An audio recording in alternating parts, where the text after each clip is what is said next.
बहुत बहुत स्वागत है आप सभी का आज की फाइट में। मैं रविंद्र सिंह आपके साथ और आज का मुद्दा गरजे भजनलाल, कांग्रेस बेहाल। दरअसल राजस्थान विधानसभा के बजट सत्र में मुख्यमंत्री भजनलाल शर्मा ने शुक्रवार को राज्यपाल के अभिभाषण पर जवाब दिया। उन्होंने इस दौरान कांग्रेस पर जमकर हमला बोला। राज्यपाल के अभिभाषण पर नेता प्रतिपक्ष टीकाराम जूली के नहीं बोलने पर तंज कसते हुए मुख्यमंत्री भजनलाल शर्मा ने कहा, यह कांग्रेस की अंदरूनी लड़ाई है।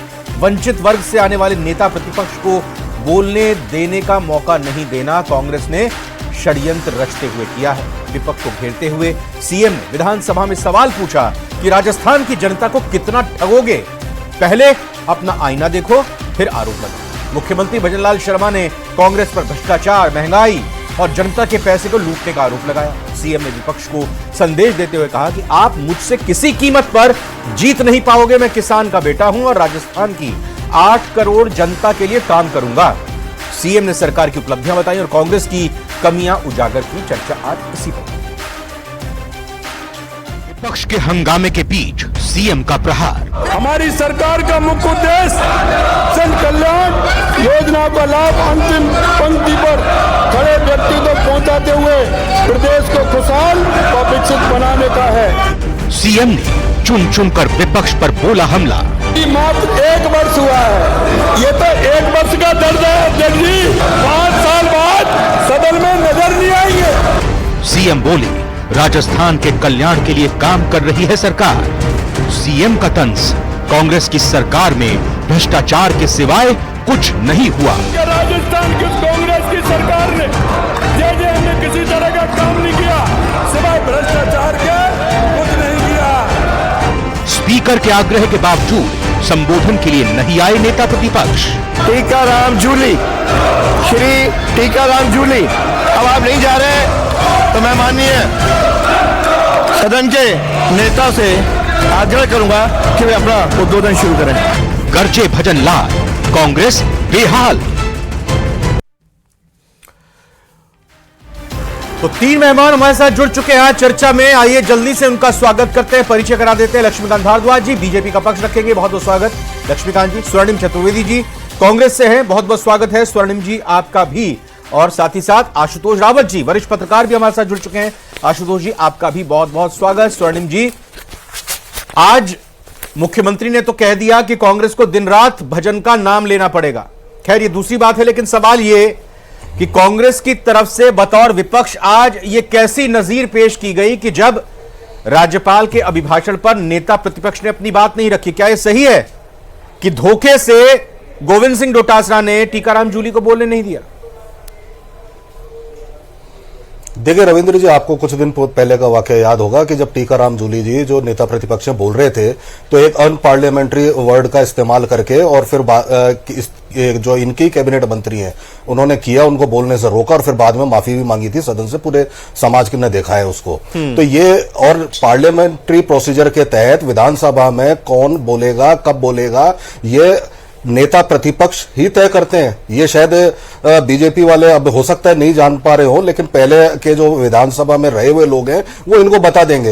एक चीज और आप देखिए कि बार बार मैं ये देख रहा हूं कि यहाँ पे भाई स्पीकर ने जब कहा नहीं कांग्रेस के सुनिए भाई, डिबेट विपक्ष की तरफ से तो तभी होती है ना कि जब नेता प्रतिपक्ष अपनी बातों को रखेगा सामने। आपके बाकी विधायकों ने बोला नेता प्रतिपक्ष को आना चाहिए था, और जब मुख्यमंत्री अपनी बात दे रहे हैं, सदन के नेता अपनी बात रख रहे हैं, तब हंगामा किया जा रहा था। हुआ है कभी इस तरह से राजस्थान के इतिहास में विधानसभा? रविंद्र जी राजस्थान के इतिहास में ऐसा कभी नहीं हुआ कि सरकार का एक कैबिनेट मंत्री कह रहा हो मेरे फोन टेप हो रहे हैं, इलीगली मेरी जासूसी कराई जा रही है, और उसी कैबिनेट मंत्री ने यही इन्हीं सरकार पर आरोप लगाया कि 7 करोड़ की बजरी का अवैध खनन प्रतिदिन हो रहा है। और सबसे बड़ी बात है कि जांच कौन करेगा? मैं इसलिए रोक रहा हूं आपको स्वर्णिम जी। देखिए जब आप हमारे स्टूडियो आ रहे होंगे रास्ते में, आप ऐसे अपडेट रहते हैं पूरी तरह से। मंत्री जोगाराम पटेल, वो भी दूसरे कैबिनेट मंत्री हैं, उन्होंने भी प्रेस कॉन्फ्रेंस की और उन्होंने कहा कि कोई भी फोन ना तो टैप कराए हैं ना कराए हैं ना कराएंगे। तो एक कैबिनेट मंत्री तो ये बोल रहे हैं।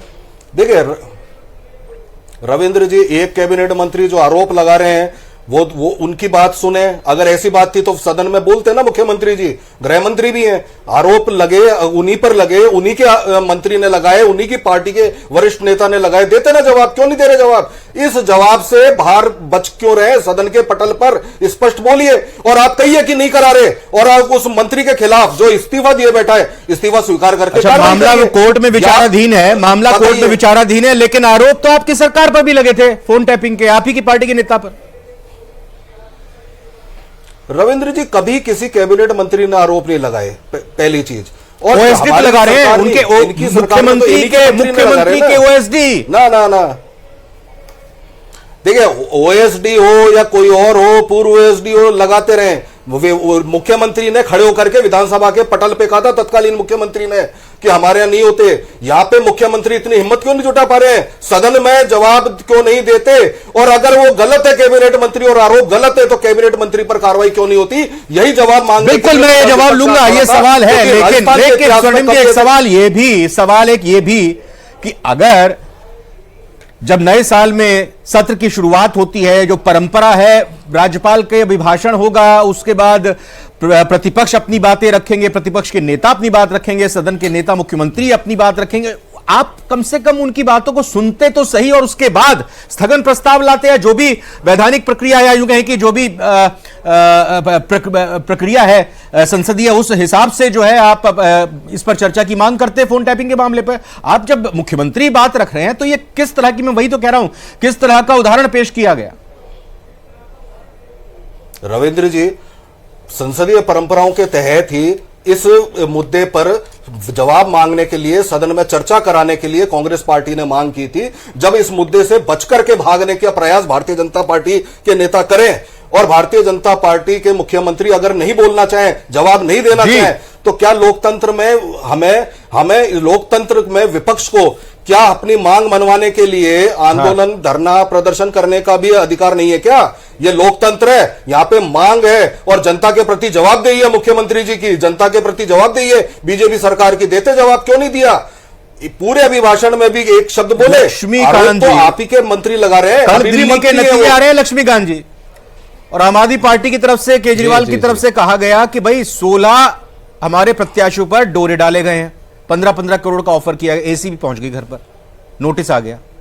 अब जब एक आपके मंत्री कैबिनेट के सबसे वरिष्ठ 3 सदनों के सदस्य रह चुके हैं, वो ये कह रहे हैं कि मेरा फोन पहले भी टैप होता था, अब भी टैप करा रही है सरकार, वो आरोप अगर लगा रहे हैं, और आपके दूसरे कैबिनेट मंत्री प्रेस कॉन्फ्रेंस करके कह रहे हैं ऐसा नहीं है, तो भाई जो आरोप लगा रहे हैं आप उनके वहां भी भेजिए ना एसीबी। परंपरा तो यही रहनी चाहिए ना,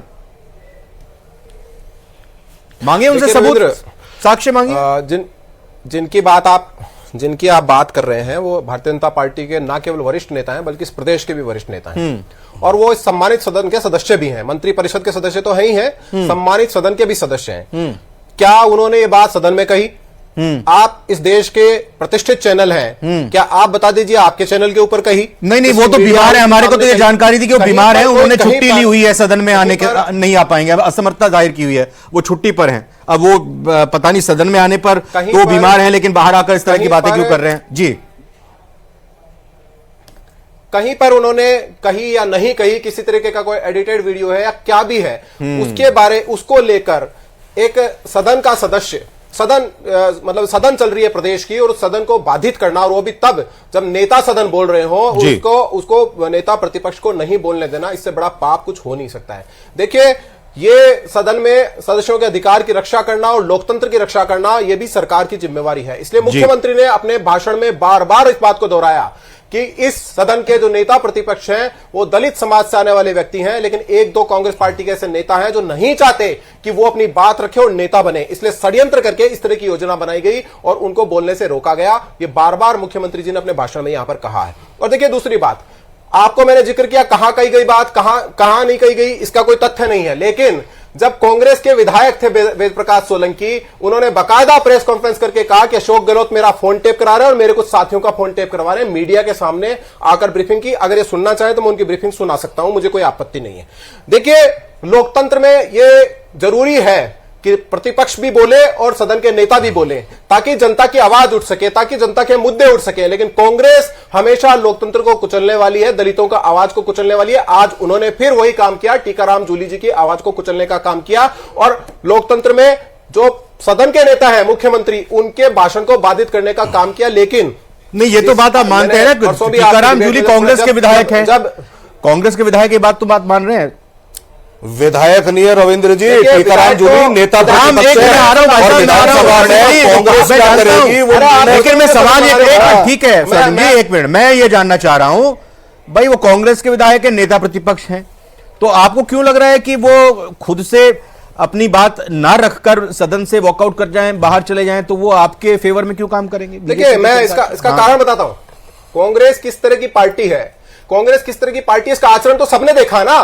पिछली बार एक डिप्टी सीएम को बर्खास्त कर दिया गया, पीसीसी के चीफ को बर्खास्त कर दिया गया, उनको नकारा, निकम्मा, कोरोना, गद्दार, क्या क्या नहीं बोला गया, उनके विधायकों के फोन टेप कराए गए। और तो देखिए, आवाज दबाने की कोशिश किस तरह हुई कि सचिन पायलट के मीडिया एडवाइजर के खिलाफ मुकदमा दर्ज कर लिया गया उन्हीं की सरकार के समय। तो कांग्रेस किस तरह की पार्टी है, कांग्रेस किसी की आवाज को कब भी दबा सकती है। जो देश में आपातकाल लगाकर देश के लोकतंत्र को कुचल सकती है, वो एक व्यक्ति की आवाज दबाने में कितना समय लगाती है। ये कांग्रेस ऐसे इतिहासों से भरी पड़ी है। लेकिन मैं फिर आपको एक बात दोहरा रहा हूं, आज का दिन राजस्थान के इतिहास में ऐतिहासिक दिन है, जब एक किसान के बेटे को, जो आज राजस्थान के मुख्यमंत्री के दायित्व के ऊपर बैठे हैं भजन लाल शर्मा जी, उनकी आवाज को दबाने के लिए कांग्रेस के 33 विधायकों ने मिलकर काम किया। 33 इसलिए कह रहा हूं कि बाकी बहिर्गमन का इन्हीं का, वहां जब खड़े थे तो 33 विधायक खड़े थे, इनके जो 65 विधायक हैं उनमें से कांग्रेस ने सदन के नेता, इस प्रदेश के मुख्यमंत्री भजन लाल शर्मा जी की आवाज को दबाने का काम किया। लेकिन एक शेर ने उनकी आवाज को दबा नहीं पाई। लगातार 2 घंटे और 2 मिनट तक राजस्थान की जनता के लिए बात, और क्योंकि उनकी सरकार ने काम किया है, इसलिए एक एक वो काम जो कि सरकार ने जनता के लिए किया वो गिनाए, ना केवल वो गिनाए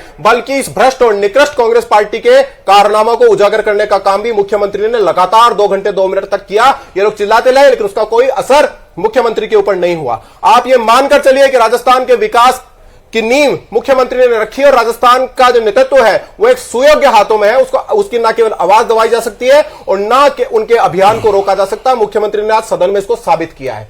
देखिए, कांग्रेस किस तरह के षड्यंत्र करती है। कांग्रेस के जो बाकी बड़े बड़बोले नेता है जो सदन के बाहर बोलते हैं, वो उनकी पोल सदन के अंदर खुलने वाली थी। मुख्यमंत्री ने उनसे पूछा गोविंद सिंह डोटासरा का नाम लेकर कि बताओ गोविंद सिंह डोटासरा, शेखावाटी के यमुना का पानी, जो कांग्रेस की जो हरियाणा का चुनाव था उसके घोषणा पत्र में लिखा हुआ था कि सरकार बनेगी तो राजस्थान को जो यमुना का पानी मिलने वाला, बिल्कुल ठीक बात है, सही बात है। ये रिपीटिशन थोड़ा हो रही है, लेकिन मैं स्वर्णिम चतुर्वेदी जी, आज तो मुख्यमंत्री ने गारंटी दे दी है अगले चुनाव में 40% संख्या नहीं रहेगी। 65 हैं आप, 40% निकाल लीजिए, साफ हो जाएंगे, 26-29 बचेंगे, 2.5 दर्जन। रविंद्र जी, भारतीय जनता पार्टी की जिस प्रकार से रणनीति रहती है, मुझे तो गारंटी नहीं है कि मुख्यमंत्री पूरा कार्यकाल भी रहेंगे। आपने सारे स्टेट्स में आप देख लो, हरियाणा देख लो, उत्तराखंड देख लो, आप मध्य प्रदेश देख लो, सब जगह क्या होता है चुनाव से पहले सबको पता है। इसलिए ये सब गारंटियां पहले वो खुद की गारंटी लें। एक गारंटी प्रदेश को दे दें कि उन्होंने किरोड़ी लाल मीणा जी का फोन टैप नहीं किया। एक गारंटी दे दें वो प्रदेश को कि 4 महीने से 4 महीने में, अरे ये किरोड़ी लाल मीणा का वीडियो मैं चलाता हूँ मीडिया के साथ, तीनों को रखिएगा या दोनों को रखिए। चलिए पहले वेद प्रकाश सोलंकी जी का ऑडियो सुनते हैं एक बार। पहले चलिए आज सुन ही लेते हैं दोनों का, वेद प्रकाश सोलंकी जी का सुन लीजिए, किरोड़ी जी का सुन लीजिए, फिर आपका नंबर एक एक करके। किरोड़ी जी बोल रहे हैं। हाँ, स्वर्णिम जी ऐसे कह रहे थे कि छेड़छाड़ हो सकता है, ये भी हो सकता है। इसलिए मैं जानता हूं। नहीं, देखिए तो ये बात है नहीं। अब एक मिनट, जनता सुन तो ले, देख तो ले कांग्रेस के शासनकाल में क्या हुआ और अब बीजेपी के शासनकाल में क्या हो रहा है, जरा देख तो ले जनता। आप भी सुना दीजिए वेद प्रकाश सोलंकी जी का। अब मैंने सुनिए मीडिया, अब उसको पॉज कीजिए, अब आप भी सुनिए, थोड़ी यादें ताजा होंगी आपकी भी। लेकिन कई विधायकों ने जरूर कहा है कि फोन टेप हो रहे हैं। उसके साथ साथ में कई विधायकों ने, उनके अधिकारियों ने ये भी कहा है, उनको डराने की कोशिश भी की है कि हमारे ऊपर से ऐसे इंस्ट्रक्शन आ रहे हैं, ऐसा लगने मिल रहा है कि जैसे कोई ट्रैप कराने की कार्रवाई हो रही है या इसलिए पीछे लगी हुई है। इस तरह के 1-2 विधायकों ने कहा भी ये बात। और ये बात खुद मुख्यमंत्री जी को जाके एक दो विधायकों ने कल बताई भी है। ये वेद प्रकाश सोलंकी मीडिया के सामने बोल रहे हैं, कांग्रेस पार्टी के विधायक, कि हमें हनी ट्रैप में फंसाने की कोशिश की जा रही है, हमारे फोन टैप किए जा रहे हैं, हमें डराने धमकाने की कोशिश हो रही है। लक्ष्मीकांत जी, मैं आ रहा हूं सलीम जी, लक्ष्मीकांत जी, लक्ष्मीकांत जी, ये भाई साहब, लक्ष्मीकांत जी, ये वेद प्रकाश सोलंकी जी ने जो आरोप लगाया तब तो उनकी सुनी नहीं गई होगी। अब जब आपकी सरकार है, आपकी सरकार की तरफ से वेद प्रकाश सोलंकी जी से संज्ञान लेते हुए कोई केस दर्ज किया गया इस पर आपकी तरफ से? भाई ये तो ओएसडी पुलिस, हमने तो कहा ना हमारी लोकतांत्रिक सरकार है, सबको बोलने की आजादी है। मैं वेद प्रकाश सोलंकी ने जो आरोप लगाया उस आरोप को साबित करने के लिए, उसकी जांच करने के लिए, उसकी सीबीआई जांच करने के लिए आपकी सरकार ने क्या किया? वेद प्रकाश बताइए। आप वही तो सुनिए ना, हमने तो कहा है वेद प्रकाश सोलंकी जी कल लिख के दे दे, कल ही इंक्वायरी करा लेंगे। वेद प्रकाश सोलंकी कल ही लिख के दे दे। ठीक है, नहीं सुनिए, अगर समझिए आपकी फाइट में बीजेपी की अपील सुन रहे हैं वेद प्रकाश सोलंकी जी, तो क्या आग्रह कर रहे हैं आप उनसे, बताइए। बिल्कुल, अरे वो लिख कर दें और आपके सामने लिख कर दें, हमें तो कुछ मैं कुछ कहा, हमारी सरकार पूरी तरह पारदर्शी सरकार है। वेद प्रकाश सोलंकी लिख कर दे कि वो जो उन्होंने मीडिया के समय उस वक्त बोला था, आज वो हमको अरविंद केजरीवाल ने भी आज लिख कर दिया है, अरविंद केजरीवाल ने आज लिख के दिया, उनके घर पे एसीबी आई है। भाई जांच कराई ना, हाँ तो जांच एसीबी करने, सही बात है, जांच एसीबी करने गई ना उनके घर पे, हाँ हम भी, जनता भी यही उम्मीद कर रही है। भाई आप बताइए स्वर्णिम जी, अब चलने देंगे नहीं चलने देंगे विधानसभा? देखिए, हमने जो लीडर ऑफ अपोजिशन है टीकाराम जूली जी, उन्होंने मांग करी सरकार से कि आप इस पर मुख्यमंत्री अपना वक्तव्य दें, स्पष्टीकरण दें। हम कोई आरोप नहीं लगा रहा, आरोप तो किरोड़ी जी ने लगाया है, और हम तो उससे सिर्फ वक्तव्य मांग रहे हैं। अरे तो आज दूसरे कैबिनेट मंत्री ने प्रेस कॉन्फ्रेंस करके कह दिया कि नहीं, इस तरह के ना होगी। आज का विश्वास नहीं है क्या आपको? सुनिए, विधानसभा में तो नहीं कहा। अरे साहब, विधानसभा में बोल देते ना। अरे तो विधानसभा में किरोड़ी लाल मीणा ने विधानसभा में कहा है क्या? प्रेस कॉन्फ्रेंस करके कहा है क्या? नहीं, वो तो जनता के बीच बोल रहे हैं। जनता सबसे बड़ी अदालत है, जनता के बीच जहां से सब चुन के आते हैं। आमागढ़ में जयपुर का यही वीडियो आया है। और बाकी हम तो ये कह रहे हैं कि मुख्यमंत्री जी कहते हैं कि भाई मेरा मंत्री झूठ बोल रहा है, मुझ पर झूठे आरोप लगा रहा है। बोले ना, कौन क्यों नहीं बोल रहे? जब मुख्यमंत्री जी 1-2 घंटे का अभिभाषण दे सकते हैं जिसमें ये नहीं बताएंगे कि 4 महीने में डीपीआर बननी थी यमुना जल लाने के लिए। आशुतोष जी के पास जा रहा हूं मैं। आशुतोष जी, आज जितना आनंद, इस पर तो जवाब दे दें। नहीं बनाई सदन में, 70 साल में इन्होंने नहीं बनाई। 4 महीने सदन में भैया लूट रहे थे।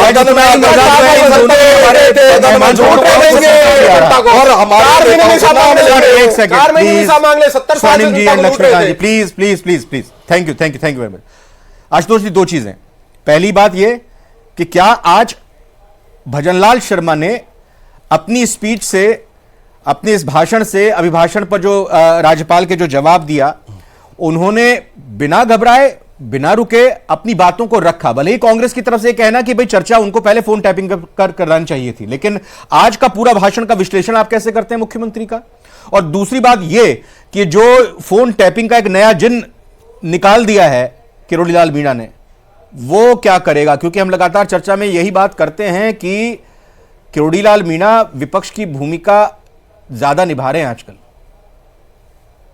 देखिए रविंद्र जी, मैं आपके दूसरे सवाल के जवाब से शुरू करता हूं कि भारतीय जनता पार्टी को किरोड़ी लाल मीणा जी को मैनेज करना पड़ेगा।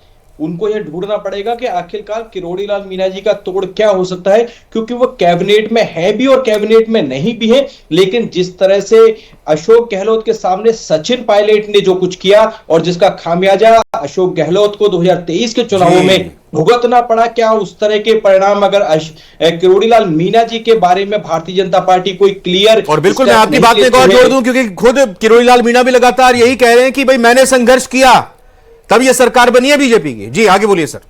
बिल्कुल, तो इसलिए भारतीय जनता पार्टी को और खासतौर पर भजनलाल, मुख्यमंत्री जी को यह खासतौर पर सोचना हो पड़ेगा कि आखिरकार किरोड़ी लाल मीणा जी को मैनेज कैसे किया जाए।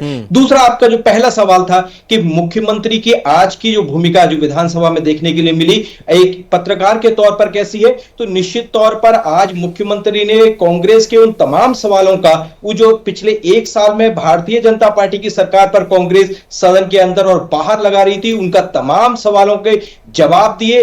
उन्होंने क्लियरली यह मैसेज देने की कोशिश की, उन्होंने ये वर्ड भी यूज किया कि मुझे कांग्रेस को लोग भोला समझते हैं, सीधा समझते हैं। तो उन्होंने यह साफ किया कि एक भोला और सीधा समझने की गलतफहमी कांग्रेस के लोग नहीं पालें, वो एक एग्रेसिव मुख्यमंत्री हैं और उसी भूमिका में रहेंगे। दूसरी खास तौर पर बात उन्होंने कांग्रेस की अंदरूनी राजनीति, टीकाराम जूली जी को नहीं बोलने देने को लेकर के एक तरफ कास्ट की पॉलिटिक्स को साधने की कोशिश भी की, दलित समाज को अपनी तरफ करने के लिए एक सिंपैथी गेन करने की भी कोशिश की, और उसके साथ में कांग्रेस की इंटरनल पॉलिटिक्स को भी सदन के सामने रखा, जनता के सामने रखा। तो आज के भाषण को मैं अगर मुख्यमंत्री के भाषण की बात करूं तो निश्चित तौर पर बहुत सधे हुए शब्दों के साथ में 2 घंटे वे बोले और 2 घंटे में उन्होंने अपनी छवि को मजबूत किया और कि वह हर सवाल का जवाब देने में सक्षम है, और साथ में आंकड़ों के साथ में अपनी जो बातें रखी। निश्चित तौर पर राजस्थान की जनता के अंदर आज के इस भाषण के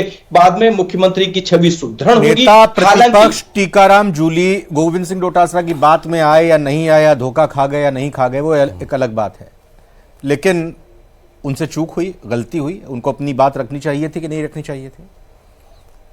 निश्चित तौर पर देखिए, कांग्रेस की रणनीति अगर आज ये रहती कि टीकाराम जूली जी को बोलने दिया जाता और जिस सवाल का वो जवाब मांगने के नाम पर हंगामा कर रहे थे, अगर उसी सवाल को नेता प्रतिपक्ष अपने बयान के माध्यम से रखते तो ज्यादा एक मजबूत कांग्रेस के पक्ष में यह एक बयान जाता और कांग्रेस गंभीर है चिंतन के लिए, मनन के लिए और बहस के लिए, यह संदेश भी जनता के बीच में जाता। लेकिन मुझे लगता है कि शायद हंगामा करके उन्होंने एक अच्छा मौका गंवा दिया। बताइए स्वर्णिम जी, इसका जवाब दीजिए। देखिए, विधानसभा में अब विधायी कार्य सारे संपादन करते हैं जो नेता हमारे दल के हैं, वो नेता हैं हमारे दल के टीकाराम जूली जी। कोई ये गलतफहमी ना पाले कि कोई हमारे अंदरूनी पॉलिटिक्स तो अब मुख्यमंत्री जी को बतानी चाहिए, जब उनके कैबिनेट मंत्री भ्रष्टाचार से लेकर के जासूसी तक के आरोप लगा रहे हैं और उन पर लगा रहे हैं, सीधे सीधे उन पर। वो उनकी अंदरूनी राजनीति क्या चल रही है, कितना खिंचाव है, इसका जवाब दें। 1 घंटे 58 मिनट के भाषण में 10 बार तो कांग्रेस नेताओं के नाम लिए उन्होंने, और नाम लेकर के भी जवाब दे नहीं पाए। जो प्रश्न उठाए गए थे लगातार उठाए जा रहे हैं, और जो बजट घोषणाएं पूरी नहीं हुई उनको लेकर के नहीं बता पाए। तो ये सब चीजें छोड़ें, अपने घर को संभालें और देखें कि आपके घर में सब कुछ सही नहीं चल रहा, या तो आप गलत हो या आपके मंत्री क्यों। उन्होंने जवाब तो दिया, उन्होंने कहा तो ईआरसीपी को कांग्रेस ने चुनावी झुंझुना बनाया। उन्होंने जवाब दिया कांग्रेस की बस वो सिर्फ हमने तो 13,000 करोड़ रुपए खर्च किए, आधे काम भी पूरे नहीं किया है। ये सब बात रखी तो हमारे तो जो पूरे काम किए हुए, सुनिए, नहीं, कहां रखी है ना? तो उन्होंने यमुना जल पे बताया ना, 59,000 नौकरी दी हमने, अब हमारे हितों को 5 साल में 4 लाख नौकरी दी बता रहे। और क्या सुनना था आपको? अब देंगे क्या देंगे? नहीं, 59,000 दी ना, वेबसाइट चेक कर लीजिए, बोल रहे हैं सर। वेबसाइट चेक करने की वो कह रहे हैं, उन्होंने जब 17 दिसंबर को उनका एक विजन, एक डॉक्यूमेंट जारी किया था अपने 1 वर्ष के कार्यकाल में किए गए काम है, उसमें 32,000 नौकरी बताते हैं। तो अब ये सब चीजें अलग अलग आ रही हैं, डीपीआर के विज्ञापन में भी अलग आंकड़े आते हैं। लक्ष्मीकांत जी भाई, आज करीब 2 घंटे अपनी बातें रखी मुख्यमंत्री जी ने, और हमारे साथी मेहमान कांग्रेस के कह रहे हैं कि भाई जवाब ही नहीं दिया, जो कांग्रेस के सवाल थे दे ही नहीं पाए। देखिए एमओयू बता देते ना, कहाँ है ईआरसीपी का एमओयू? ये 1 घंटा 58 मिनट बोल रहे हैं मुख्यमंत्री, 2 घंटा 2 मिनट बोल रहे हैं, थोड़ा 4 मिनट कम बोल रहे हैं। इन्होंने अभी एक बात कही कि 13,000 करोड़ रुपया ईआरसीपी पे कांग्रेस ने खर्च किया था। जी सर। अब मैं आपके लाइव चैनल के ऊपर इनसे पूछ रहा हूं कि उस 13,000 करोड़ रुपए का राजस्थान में आपने क्या किया? चाय नाश्ता कर गए? एक चवन्नी वो बांध तो दही है ना मुख्यमंत्री की, नौलेरा बांध, ईसरदा बांध, ईसरदा बांध बना हुआ है, उसी को उद्घाटन करके जाओ। नौलेरा बांध बना हुआ है और ऐसे 80% बंदे बदले आपने क्योंकि बगल में भाई आज मुख्यमंत्री ने पूछा कांग्रेस के शासनकाल में सिर्फ एक जिला बना, मुख्यमंत्री आप दूसरे जिले का नाम बता दीजिए। नहीं, इन 17 जिलों को छोड़कर स्वर्णिम चतुर्वेदी जी ज्यादा ज्ञानी है और इनके नेता प्रतिपक्ष और प्रदेश कांग्रेस के अध्यक्ष कम ज्ञानी है। अगर इनको ज्यादा ज्ञान है, अरे हमने तो रविंद्र जी सुनिए, क्यों नहीं बोले? सुनिए रविंद्र जी, हमने तो बनाए ना, कैसे पीछे हमने तो बनाए हमने जिले बनाए, इन्होंने खत्म किए, हमने स्कूल बनाए, इन्होंने खत्म किए, हमने योजनाएं बनाई, इन्होंने खत्म किए। ये सरकार केवल खत्म करने वाली सरकार है, बहुत बहुत धन्यवाद, बहुत बहुत शुक्रिया। लेकिन आज सदन में जिस तरीके से विपक्ष ने अपनी भूमिका रखी और जिस तरह से मुख्यमंत्री ने विपक्ष का जवाब दिया, ये बात तय है आगामी जो अब बजट का सत्र का दूसरा पार्ट शुरू होगा वो भी जोरदार रहने वाला है और जो गूंज उठी है फोन टैपिंग की वो सड़क पर भी सुनाई देगी। दोनों ही पार्टियां इसमें एंगेज रहेंगी। आगे आने वाले वक्त में दिलचस्प राजनीति देखने को मिलेगी। आज की फाइट में